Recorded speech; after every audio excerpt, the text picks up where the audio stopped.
παρακάτω παραγωγή δεν αποτελεί προϊόν μυθοπλασίας. Οποιαδήποτε ομοιότητα με πραγματικά πρόσωπα και καταστάσεις είναι απολύτως επιτυχημένη.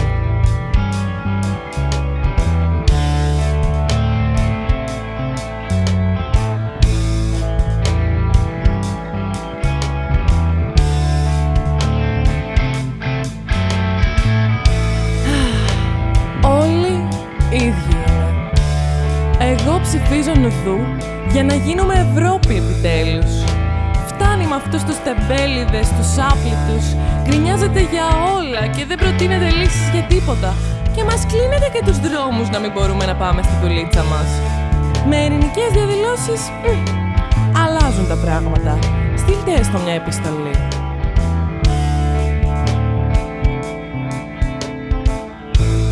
Αν κάνατε τις πορείες τα Σαββατοκύριακα, κάπου που να μην ενοχλείτε, ξέρεις πόσος κόσμος θα σας στήριζε?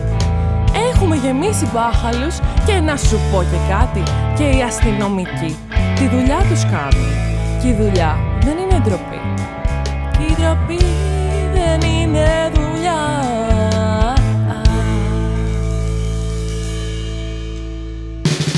Τι λέρε φιλελέ, κλείσου μες στο σπίτι σου και να μην βγεις ποτέ. Τι λέρε φιλελέ, έχεις άφησε ο κόλλος σου πάνω στο καναπέ. Τι λέρε φιλελέ, κλείσου μες στο σπίτι σου και να μην βγεις ποτέ. Τι λέρε φιλελέ, έχεις άφησε ο κόλλος σου πάνω στο καναπέ.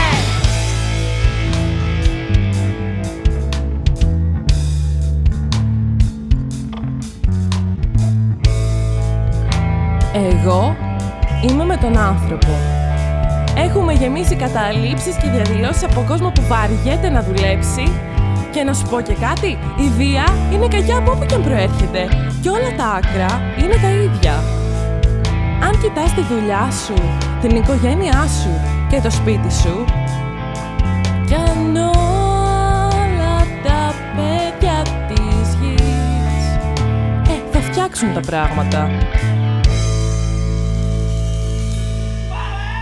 Τι λέρε φιλελέ, κλείσου μες στο σπίτι σου και να μην βγεις ποτέ. Τι λέρε φιλελέ, έχεις άφησε ο κόλλος σου πάνω στο καναπέ. Τι λέρε φιλελέ, κλείσου μες στο σπίτι σου και να μην βγεις ποτέ. Τι λέρε φιλελέ, έχεις άφησε ο κόλλος σου πάνω στο καναπέ.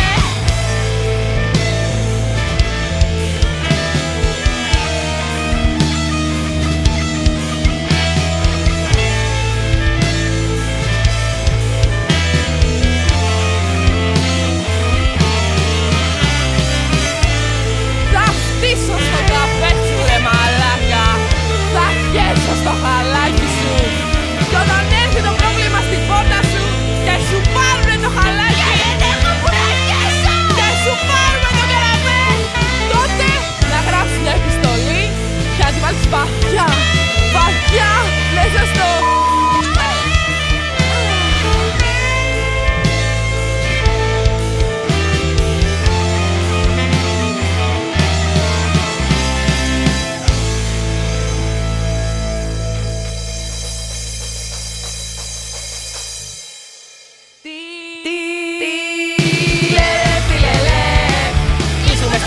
Και να μην βγεις ποτέ. Τι λέρε φιλελέ, έχεις άφησε ο κόλλος σου πάνω στο καναπέ. Τι λέρε φιλελέ, κλείσου μες στο σπίτι σου και να μην βγεις ποτέ. Τι λέρε φιλελέ, έχεις άφησε ο κόλλος σου πάνω στο καναπέ.